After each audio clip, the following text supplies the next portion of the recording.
नमस्कार विद्यार्थी मित्रांनो, द अल्केमी ऑफ मॅथ्स या यूट्यूब चॅनलवर आपल्या सर्वांचं हार्दिक स्वागत. सगळ्यांचं वेलकम. आज आपण त्रिकोणमिती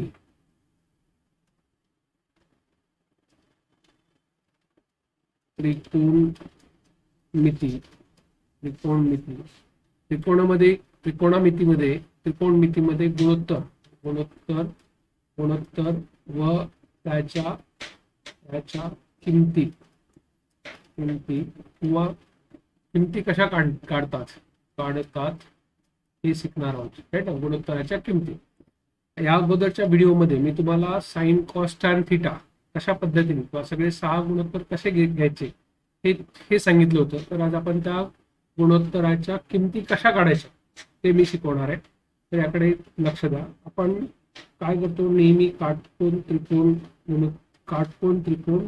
त्रिकोणमितीमध्ये घेतो. काय घेतो? काटकोन त्रिकोण. एक लक्ष द्या, ए बी सी हा काय काटकोन त्रिकोण आहे.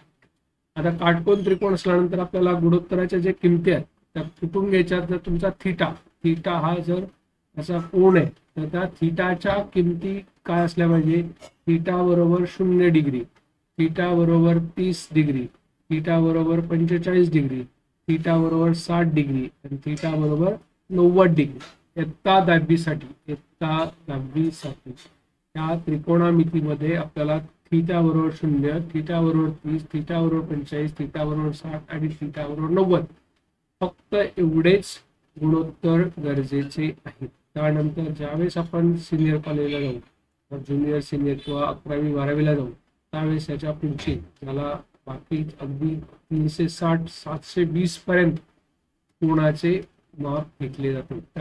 ते गुणधर्म ते गुणोत्तर आपल्याला नंतर पाहिजे. पण आता 10वी मध्ये फक्त साइन 0 म्हणजे काय, कॉस 0 ची किंमत काय, टॅन 0 ची किंमत काय, नंतर कॉट 0 म्हणजे काय, सेक 0 म्हणजे काय, कोशेक 0 म्हणजे काय, असे 6 गुणोत्तर आपल्याला माहिती असले पाहिजे. आता हे कसे शोधायचे. आपल्याला टॅब्युलर फॉर्म आपल्या पाठ्यपुस्तकामध्ये एक टेबल दिलेला आहे. त्या टेबलमध्ये त्या सगळ्या काय दिल्या, किमती दिल्या. त्याचबरोबर त्या किमती आल्या कुठून हे सुद्धा आपण पाहणार. तर यामध्ये 2 पद्धतीचे त्रिकोण आपल्याला वापरायचे. तर हा पहिला त्रिकोण आहे. त्याच्यामध्ये समजा काय समजायचं, समजा तुमचा कर्ण काय, एसी बरोबर किती, एक एकक मानू. लक्षात घ्या, एक एकक मानू म्हणजे काय, एक एकक म्हणजे एसी ची किंमत किंवा एसी ची लांबी किती, 1 आहे. दुसरं तुमचा जर थीटा बरोबर 30 मानला, थीटा बरोबर किती मानला, 30 मानला. थीटा हा 30 आहे. बी किती आहे, 90 अंशाचा आहे. म्हणजे थीटा 30, बी 90. तर आपल्याला ए ची किंमत काढता येते. कसे काढता येतो, त्रिकोणाच्या तिन्ही कोणांच्या मापांची बेरीज 180 अंश असते. लक्षात घ्या, त्रिकोणाच्या तिन्ही कोणांच्या मापांची बेरीज 180. म्हणजेच त्रिकोण कुठला, त्रिकोण एबीसी मध्ये काय होणार. त्रिकोण एबीसी मध्ये कोण ए अधिक कोण बी अधिक कोण सी बरोबर किती, 180 अंश. त्यामध्ये कोण ए किती आहे, 30 अंशाचा आहे. कोण बी किती आहे, तर 90 अंशाचा आहे. तर सॉरी, कोण ए आपल्याला काढायचं आहे, कोण बी 90 आहे, कोण सी किती आहे, 30 आहे. बरोबर किती होता, 180 होता. म्हणजे काय, कोण ए अधिक 90 अधिक 30 120 बरोबर किती होणार, 180 अंश. म्हणजे जो आपला कोण ए आहे तो कोण ए किती येणार, 180 वजा 120. 180 वजा 120 म्हणजे किती, 60 अंश. किती झाला, 60 अंश. लक्षात आला. म्हणजे हा त्रिकोण 30, 60, 90 कुठल्या मापाचा होता, 30, 60, 90 त्या मापाचा होऊ शकतो. लक्षात घ्या. आपण आता ज्या कुठला त्रिकोण घेणार, 30, 60, 90 चा त्रिकोण घेणार आणि 30, 60, 90 च्या त्रिकोणामध्ये त्या त्रिकोणाच्या साह्याने आपण त्या साइन, कॉस, टॅनच्या किमती काढणार आहोत. लक्षात घ्या, काय करणार आहोत, 30, 60, 90. तर पहिला आपण जो त्रिकोण घेतला होता तो त्रिकोण काय, ए बी सी. काय काटकोन त्रिकोण आहे, ए बी सी. यामध्ये बी चं माप आहे 90 अंश. थीटा जो आपण 30 अंश आपण आता काढला, समज त्याला 30 ही समजला. त्याचा कर्ण किती घेतला, 1. आता आपल्याला 30 60 90चं प्रमेय माहिती, 30 अंश 60 अंश आणि 90 अंश. 30 60 90चे प्रमेय काय? 30 60 90चे प्रमेय 30 अंशासमोरील कोन, 30 अंश कोणासमोरील बाजू ही कर्णाच्या निम्मी असते. कर्णाच्या किती असते? निम्मी असते. म्हणजे एबीचं मान, म्हणजे एबीची किंमत किती आली? 1/2. एसी कर्ण किती आमचा 1 आहे. तर बीसीची किंमत काढा. बीसीची किंमत कशी काढणार? 60 अंश कोणासमोरील बाजू ही कर्णाच्या, इथे बघा ही 30 अंशासमोरील बाजू निम्मी होते, तर 60 अंशासमोरची बाजू वर्गमुळात 302. किती? वर्गमुळात 302. वर्गमुळात 302 गुणिले कर्ण 1 म्हणजे वर्गमुळात 302 होणार. किती होणार? वर्गमुळात 302. म्हणजे आपलं बीसी किती आला? बीसी आला वर्गमुळात 302. लक्षात घ्या. ह्या किमती काढताना सर्वात सुरुवातीला आपण इथे पहिल्या स्लाइड मध्ये पाहिलं, काय पाहिलं? तर आपल्याला कर्ण हा किती घ्यावा लागतो? 1 घ्यावा लागतो. कर्णाची किंमत 1 घेतल्यानंतर त्यापैकी एबीसी पैकी एक कोण कितीचा घ्यायचा? 30 अंशाचा घालायचा. जर हा 30 असेल, हा 90 असेल, तर उरलेला कोण किती असेल? 60 अंशाचा. म्हणजे हा त्रिकोण किती येईल? 30 60 90 मध्ये येईल. किती? 30 60 90. त्यानंतर 30 60 90च्या प्रमाण नसून 30 समोरील बाजू कर्णाच्या किती असते? अर्धी असते. आणि 60 समोरील बाजू कर्णाच्या 302 पट असते. किती? कर्णाच्या वर्गमुळात 302 ही 1/2 असते. लक्षात ठेवा. हे एकदा झाल्यानंतर आपण आता कुणाकडे जाऊ? आपले जे काय म्हणतात त्याला गुणोत्तर आहेत, तिथले त्रिकोणमितीय गुणोत्तर शोधायचा प्रयत्न करू. सगळ्यात अगोदर साइन 30 आपण पहिले 30चे काढू, नंतर 60चे. बरोबर. तर 30 अंशाचं साइन 30 समोरील बाजू छेद कर्ण, सम्मुख बाजू, त्याला आपण सम्मुख म्हणतो. कोण 30 सम्मुख बाजू किती आहे? एबी. एबी छेद कर्ण, कर्ण काय? एसी.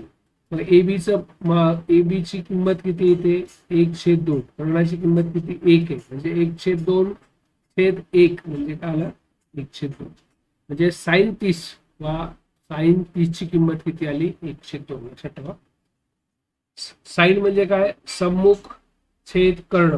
सम्मुख बाजू काय? एबी. एबी छेद एसी. एबीची किंमत किती आहे? 1/2. एसी ची किंमत किती? 1 आहे. म्हणजे 1/2/1 बरोबर 1/2. हे झालं पहिलं गुणोत्तर. दुसरं गुणोत्तर काय येणार? दुसरं गुणोत्तर आहे cos 30. cos 30 म्हणजे काय? लगतची बाजू छेद कर्ण. लगतची बाजू किती आहे? लगतची बाजू बीसी छेद कर्ण एसी. पण बीसी ची किंमत किती आली आपल्याला? वर्गमुळात 3/2. वर्गमुळात 3/2. वर्गमुळात 3/2 छेद 1 म्हणजे किती? वर्गमुळात 3/2. किती आलं? वर्गमुळात 3/2. म्हणजे साइन 30 1/2, cos 30 वर्गमुळात 3/2. आता यानंतर आपल्याला पुढचं काय? तिसरं आहे tan 30. tan 30 वा tan 30 अंश. काय असेल टॅनचा? समोरील सम्मुख बाजू छेद लगतची बाजू. सम्मुख बाजू काय? एबी. एबी छेद बीसी. एबी छेद बीसी. एबी ची किंमत किती आली? 1/2 आणि बीसी ची किंमत किती आहे? वर्गमुळात 3/2. याला जर आपण व्यवस्थित सोडवलं तर 1/2 त्याचं काय होणार? गुणाकार व्यस्त 2/3. हे 2 कॅन्सल झाले. येणार किती? 1/3. म्हणजे साइन 30 ची किंमत किती आली? 1/3. किती आली? 1/3. लक्षात येते? अशा पद्धतीने आपल्याला काय करायचं? साइन 30 काय? साइन 30 झाला. साइन 30 झाल्यानंतर साइन 30 झाला. आता साइन 30 झाल्यानंतर काय करायचं आपल्याला? चौथं काय आहे? तर cot 30. cot 30 म्हणजे काय? लगतची छेद. लगतची बाजू. काय लगतची बाजू? बीसी छेद सम्मुख बाजू एबी. बीसी छेद एबी. तर बीसी किती आहे? वर्गमुळात 3/2. एबी किती? 1/2. म्हणजेच काय? वर्गमुळात 3/2. 1/2 चा गुणाकार व्यस्त किती? 2/1. 2 कॅन्सल झाले. म्हणजे किती आलं? वर्गमुळात. म्हणजे साइन 30 ची किंमत 1/2. cos 30 ची किंमत वर्गमुळात 3/2. tan 30 ची किंमत वर्गमुळात 1/3. नंतर जे cot 30 ची किंमत ती किती येते? वर्गमुळात 3.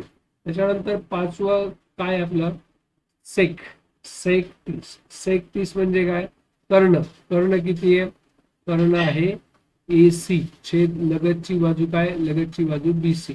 कर्ण किती? 1/वर्गमुळात 3/2. त्याचा गुणाकार व्यस्त केला तर 2/√3 अशी किंमत कशाची येईल? सेक. लक्षात घ्या, सेक म्हणजे काय?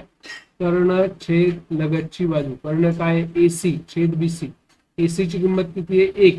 BC ची किंमत किती? √3/2. तर याचा जर गुणाकार व्यस्त घेतला तर 1 गुणिले 2/√3 म्हणजे 2/√3 एवढी किंमत कोणाची येईल? तुमची सेक थिटाची, सेक तीची.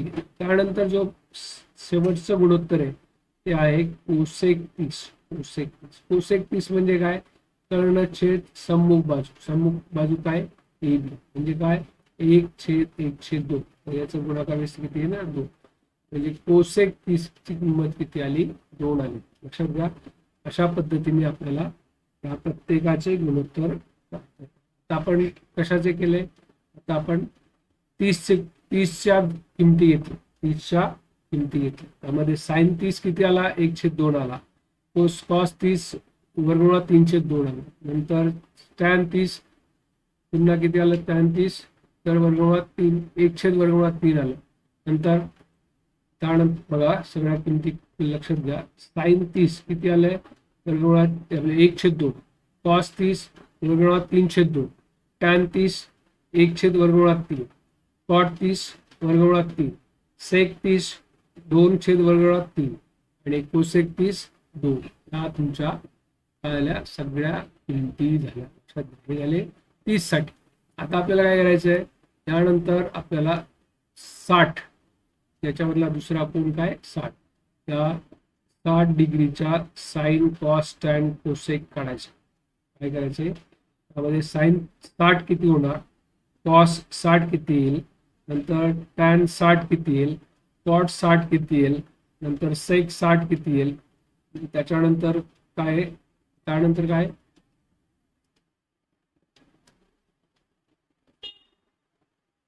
बरोबर. नंतर सेक 60 आणि कोसेक 60. लक्षात घ्या, एक लघुकोणाच्या किमती आपण काढल्या. तो लघुकोण होता 30 अंशाचा. आता जो लघुकोण आहे तो 60 अंशाचा. बरोबर ना? तर सगळ्यात पहिलं काय करणार आपण? साइन 60 किती असणार आहे? साइन 60. साइन 60 आता आपला 60 इथे आहे.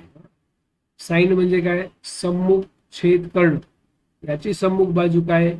BC छेद कर्ण. किती आहे? BC छेद AC. BC ची किंमत किती आहे? √3/2. AC ची किंमत किती? 1. म्हणजे साइन 60 ची किंमत आली √3/2. लक्षात घ्या. साइन 60 सूत्र काय होतं? सम्मुख बाजू छेद कर्ण. सम्मुख बाजू काय? BC छेद AC म्हणजे √3/2 छेद 1.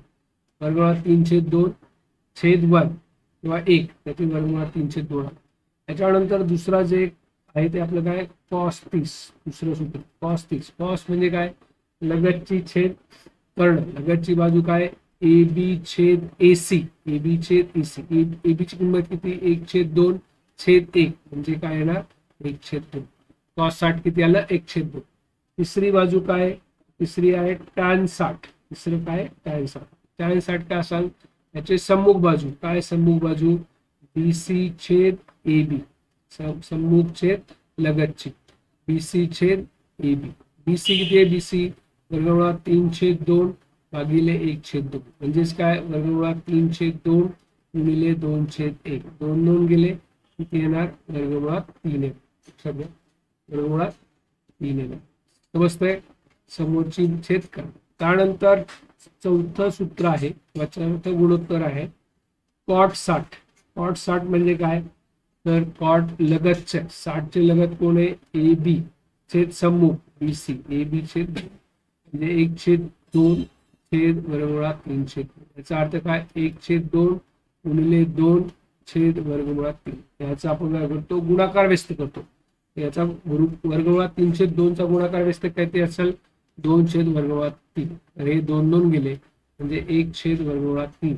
ही किंमत आली कॉट 60. लक्षात घ्या, साइन 60 √3/2, कॉस 60 1/2, टॅन 60 √30, कॉट 60 1/√3. त्यानंतर पाचवी जी आपलं पाचवं गुणोत्तर आहे काय आहे? सेक 60. सेक म्हणजे काय? कर्ण. कर्णछेद लगतचे. कर्णछेद लगतचे. याची लगतची बाजू काय? AB. कर्णछेद. कर्ण किती? 1/. 1/2 म्हणजे किती येणार 1 गुणिले 2/1 म्हणजे 2. सेक 60 ची किंमत 2 आहे. आता यानंतर जे 6वं सूत्र आहे ते आहे कोसेक 60. 6वी किंमत कोसेक 60 म्हणजे काय कर्ण AC छेद सम्मुख BC म्हणजे 1/√3/2 म्हणजे याचा गुणाकार व्यस्त किती 2/√3. अशा पद्धतीने आपण साइन 30 कॉस 30 टॅन 30 60 30 कॉट 30 सेक 30 आणि कोसेक 30 त्याचबरोबर साइन 60 कॉस 60 टॅन 60 कॉट 60 सेक 60 आणि कोसेक 60 अशा सगळ्यांच्या किमती आपण या पद्धतीने काढू शकतो किंवा या पद्धतीने आपण माहिती करून घेऊ शकतो. लक्षात आलं. हे झालं 30 आणि 60 साठीच्या किमती. 30-60 नंतर काय राहिलं आपला 45 काय 45 0 आणि 90 साठी आपण तुमच्या 10वीच्या पुढे जाऊन 11वीचा थोडा सोपा भाग मी तुम्हाला सांगणार आहे. त्या पद्धतीने तुम्ही ते लक्षात ठेवू शकता. तर हे झाल्या किमती कुणाच्या तर एका 30-60-90 मधील 30-60-90 मधील 30-60 या दोन कोणांची किमती झाल्या. आता आपल्याला जायचंय 45 अंशाचे 30 झालं 60 झालं. आता कोणाची किमती पाहिजे 45. त्यासाठी आपण काटकोन त्रिकोण घेणार आहे. काटकोन त्रिकोण आहे ABC यामध्ये बी हा 90 अंशाचा आहे. नंतर यामध्ये हा समद्विभुज त्रिकोण आहे. या दोन बाजू सारख्या आहेत त्यामुळे हे उरलेले कोण सुद्धा काय असतात सारखे असतात. त्यांच्या सारख्या मापाचे असतात एकरूप असतात. 45 म्हणजे इथे काय होणार AB एकरूप BC नंतर कोण BAC एकरूप कोण BCA आणि ते दोन्ही किती अंशाचे 45 90 आणि हे 90. लक्षात आलं. आता आपण काय मानू AC बरोबर 1. AC किती आहे 1 आणि ह्या दोन्ही बाजू समान आहेत म्हणजे x वर. आपल्याला पायथागोरसचं प्रमेय माहिती AC चा वर्ग बरोबर AB वर्ग अधिक BC वर्ग. तर AB ची किंमत किती आहे x वर्ग अधिक x वर्ग. हा AC किती 1 चा वर्ग. 1 बरोबर 1 अधिक 1 2x वर्ग बरोबर ना.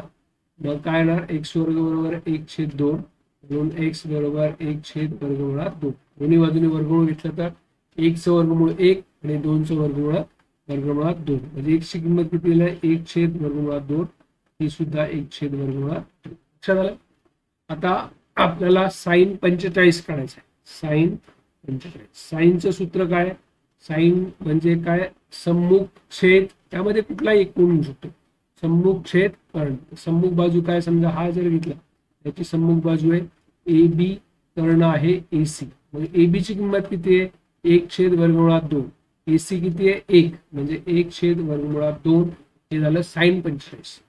नंतर कॉस 45 काय हे पहिलं सूत्र पहिलं गुणोत्तर हे दुसरं गुणोत्तर. तर लगतची बाजू या 45 ची लगतची कोण आहे BC छेद कर्ण AC म्हणजे किती येणार BC ची किंमत आहे 1/√2/1 बरोबर 1/√2. हे झालं कॉस 45. कॉस 45 नंतर तिसरं गुणोत्तर आहे टॅन 45 म्हणजे काय टॅन 45 म्हणजे समोरील छेद लगतची.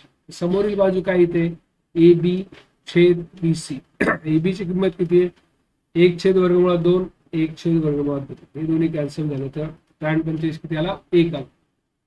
चौथं जे सूत्र आहे आपलं ते कॉट 45 म्हणजे काय लगतची छेद सम्मुख. लगतची बाजू काय BC छेद AB. BC ची किंमत किती आहे 1/√2 1/√2. हे दोन्ही कॅन्सल होणार. इथे कॉट 45 सुद्धा तुमचा 1 येणार. कॉट 45 नंतर जे पुढचं सूत्र आहे ते सेक 45. काय सेक 45 पुढचं गुणोत्तर सेक 45 म्हणजे काय तर कर्ण AC छेद लगतची कोण लगतची BC म्हणजे 1/1/√2. जर याचा हे केला गुणाकार व्यस्त केला तर किती येणार 1 गुणिले √2/1 म्हणजे √2. त्यानंतर 6वं जे सूत्र आहे ते कोसेक 45 काय तर काय झालं तुमचा कर्णछेद सम्मुख किती AB म्हणजे काय 1/1/√2. पुन्हा 1 गुणिले याचा गुणाकार व्यस्त √2/1 बरोबर √2. अशा पद्धतीने आपण 45 ची सुद्धा सगळ्या किमती माहिती करून घेऊ शकतो. काय आल्या ते त्या किमती किती आल्या साइन 45 1/√2 कॉस 45 1/√2 टॅन 45 1, कॉट 45 1, सेक 45 वर्गमुळात 2, कोसेक 45 वर्गमुळात 2. अशा पद्धतीने आपण त्या किमती काय करू शकतो, ज्ञात करू शकतो. तर यानंतर जे महत्वाचं आहे, काय महत्वाचं, तर यानंतर आपल्याला काय राहिलं, तर 0 डिग्री आणि 90 डिग्री याचे आपल्याला काय पाहिजे, याचे आपल्याला गुणोत्तर पाहिजे. तर यासाठी आपण एक ही त्रिज्या असलेलं, याच्या त्रिज्याचं किती त्रिज्या असलेलं एक एकक त्रिज्या असलेलं वर्तुळ काढू. एक एकक त्रिज्या असलेलं वर्तुळ काढू. तर ही किंमत किती होती, एक. किती आहे, लक्षात आलं. वर्तुळ आहे, वर्तुळाचा सेंटर. तर लक्षात ठेवा, साईन वेव्ह अशा पद्धतीने असतं. लक्षात, हे झालं तुमचं 0, हे झालं 90 अंश, हे झालं 180 अंश. बरोबर, ही झाली साईन. काय म्हणतात, साईन वेव्ह. लक्षात घ्या, थोडं तुमच्या सिलेबसच्या बाहेर आहे, पण तुम्हाला लक्षात ठेवायला काही हरकत नाही. हे दुसरं कोणासाठी, कॉस. कॉस कुठून सुरू होतो, कॉस इथून सुरू होतो. हे साईन झालं, तर कॉस. बरोबर, साईन आणि कॉसच्या किमती अशा पद्धतीने काढल्या. लक्षात घ्या, हे मी तुम्हाला वर्तुळ काढून दाखवतो. पण आता आपण वर्तुळ हटवू, हे फक्त अशा पद्धतीची साईन वेव्ह काढ. ही तुमची साईन वेव्ह काय, साईन. नंतर हे साईन. लक्षात घ्या, 0 आणि 90 आणि हे आहे तुमचं काय, तुमचं फक्त इथे 0 आहे, 90 अंशाचं आहे, 90 अंश आणि 180 अंश. इथे 0, नंतर हे 90 अंश आणि 180. एवढाच फक्त बदल. लक्षात घ्या. आता सुरुवातीला साईन किती आहे, साईन 0 किती असणार, साईन 0, साईन 0ची किंमत इथे किती येते, 0 येते. 0 येते. बरोबर, साईन 0. त्याच्यानंतर साईन 0 नंतर कॉस 0 किती आहे, कॉस 0 किती आहे, सॉरी साईन 0 कॉस 0 इथे बघा, कॉस 0 हे झाले साईनचे, हे झाले कॉस. इथे किती येतं, 1. पण एक त्रिज्या असलेलं वर्तुळ घेतलं ना, तर कॉस 0ची किंमत 1 आहे. आता टॅन 0 काय येणार, साईन 0 छेद कॉस 0. लक्षात घ्या, साईन 0ची किंमत किती आहे, 0/1, 0/1, 0/1, 0/1 काय तर किती किंमत येते, लक्षात सांगा लवकर, 0/1, 0/1 0 येणार, 0. त्यात हे झाले पहिलं, हे झालं दुसरं गुणोत्तर, हे झालं तिसरं गुणोत्तर. चौथं गुणोत्तर काय असणार आहे, कॉट 0. कॉट 0 म्हणजे काय, कॉस 0 छेद साईन 0. कॉस 0ची किंमत किती आली होती आपली, 1/0. एनिथिंग अपॉन 0 म्हणजे काय, नॉट डिफाईन, सांगता येत नाही, किंवा ते डिफाईन करता येत नाही, व्यक्त करता येत नाही, त्याला इन्फिनिटी म्हणतात. पाचवं काय आपले काय, याच्यानंतर काय ना, सेक थिटा काय असतो, 1/1 कॉस थिटा, 1/1 कॉस थिटा ना. तर 1/1 कॉस 0ची किंमत किती आहे, साईन सेक 0 म्हणजे 1/1 म्हणजे किती येणार, 1 येणार. आणि शेवटचं आहे तुमचं कोसेक थिटा. कोसेक थिटा किती असणार, कोसेक 0 बरोबर 1/sin 0 म्हणजेच काय, 0/1/0. 1/0 किती. अशा पद्धतीने तुम्ही लक्षात ठेवू शकता. ही झाली एक सोपी पद्धत. यानंतर तुम्हाला 90चं कशाचे करायचे, 90च्या किमती काढायच्या. लक्षात घ्या काय येतील 90च्या, एक थोडा 11वीचा भाग आहे, पण तुम्हाला याच्या साह्याने आरामात व अगदी सहजतेने लक्षात ठेवू शकता. आता इथे काय येणार, पहिलं आहे साईन 90. साईन 90 किती आहे, साईन 90, तर साईन 90 इथे आले पहा, म्हणजे साईन 90ची किंमत 1 आली. दुसरं कॉस 90. कॉस 90 किती आहे, कॉस 90 त्यामध्ये गेलं तर इथे 90 किती आहे, 0. या दोघांवरून आपल्याला पुढच्या करता येते. टॅन 90 काय, तर टॅन 90 साईन 90 छेद कॉस 90, साईन 90 छेद कॉस 90. साईन 90 किती आहे, 1/0, 1 एनिथिंग अपॉन 0 म्हणजे इन्फिनिटी झाला. नंतर चौथा काय, तर कॉट 90 काय येणार, कॉट 90 कॉस 90 छेद साईन 90, कॉस 90 छेद साईन 90. कॉस 90 ची किंमत किती, 0, साईनची किती 1, 0/1 म्हणजे काय आलं 0. त्यानंतर 5वं काय येतं सेक 90. सेक 90 किती येणार 1/cos 90. तर cos 90 ची किंमत किती आहे 1/0. 1/0 म्हणजे काय आली नॉट डिफाईन किंवा सांगता येत नाही. 6वी जे आहे तुमचं कोसेक 90. काय होतं कोसेक 90 1/sin 90. 1/sin 90 लक्षात ठेवा. हे सगळे सूत्र तुमच्या लक्षात आले पाठ झाले पाहिजे. 1/sin 90 किती 1 म्हणजे किती येणार 1. लक्षात आलं. तर अशा पद्धतीने आपण त्रिकोणमितीय गुणसूत्र आहेत त्यांच्या सगळ्या किमती काढू शकतो. लक्षात आलं समजलं का. तर काय तुम्हाला काही अडचण असेल काही क्वेरी असेल तर तुम्ही कमेंट बॉक्समध्ये लिहू शकता आणि मला सांगू शकता. चालेल आपण इथे थांबूया.